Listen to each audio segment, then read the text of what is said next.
পাকিস্তান ইতোমধ্যে আমাদেরকে ballistic missile তৈরিতে সহায়তা করছে।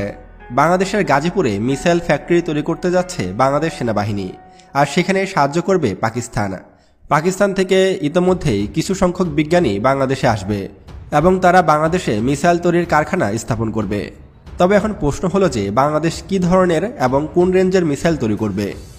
আমার যতটুকু ধারণা রয়েছে ততটুকু দিয়ে আমি বলতে পারি যে পাকিস্তান হয়তো বাংলাদেশকে শাহিন 1 অথবা শাহিন 2 এর প্রযুক্তি দিতে পারে, আর সেগুলোই বাংলাদেশে তৈরি হতে পারে। আর পাকিস্তানকে বলা হয় মুসলিম বিশ্বের মিসাইল ভান্ডার।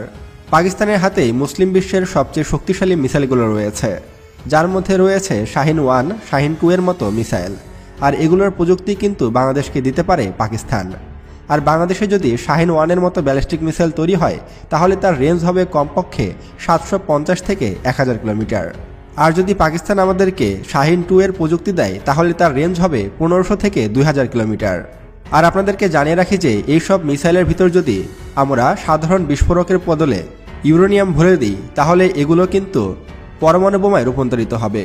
অর্থাৎ আমাদের হাতে যদি শাহিন 1 ও শাহিন 2 এর মতো মিসাইল থাকে তাহলে সেগুলোকে আমরা খুব সহজেই পরমাণু বোমায় রূপান্তরিত করতে পারবো।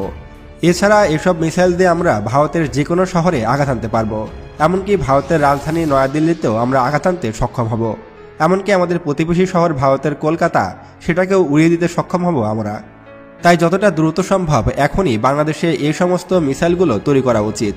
আর পাকিস্তান যেহেতু আমাদেরকে প্রযুক্তি দিচ্ছে সেহেতু আমরা পাকিস্তানের সাথে সামরিক চুক্তিতে যেতে পারি। অর্থাৎ যদি কখনো ভারতের সাথে আমাদের যুদ্ধ শুরু হয় তাহলে যেন পাকিস্তান আমাদেরকে নির্বিচ্ছিন্ন মিসাইলের সহযোগিতা দেয়, এমনকি প্রচুর পরিমাণে যেন বাংলাদেশকে অস্ত্র সাপ্লাই দিতে পারে। এরকম কোনো একটা ডিল করা উচিত আমাদের পাকিস্তানের সাথে।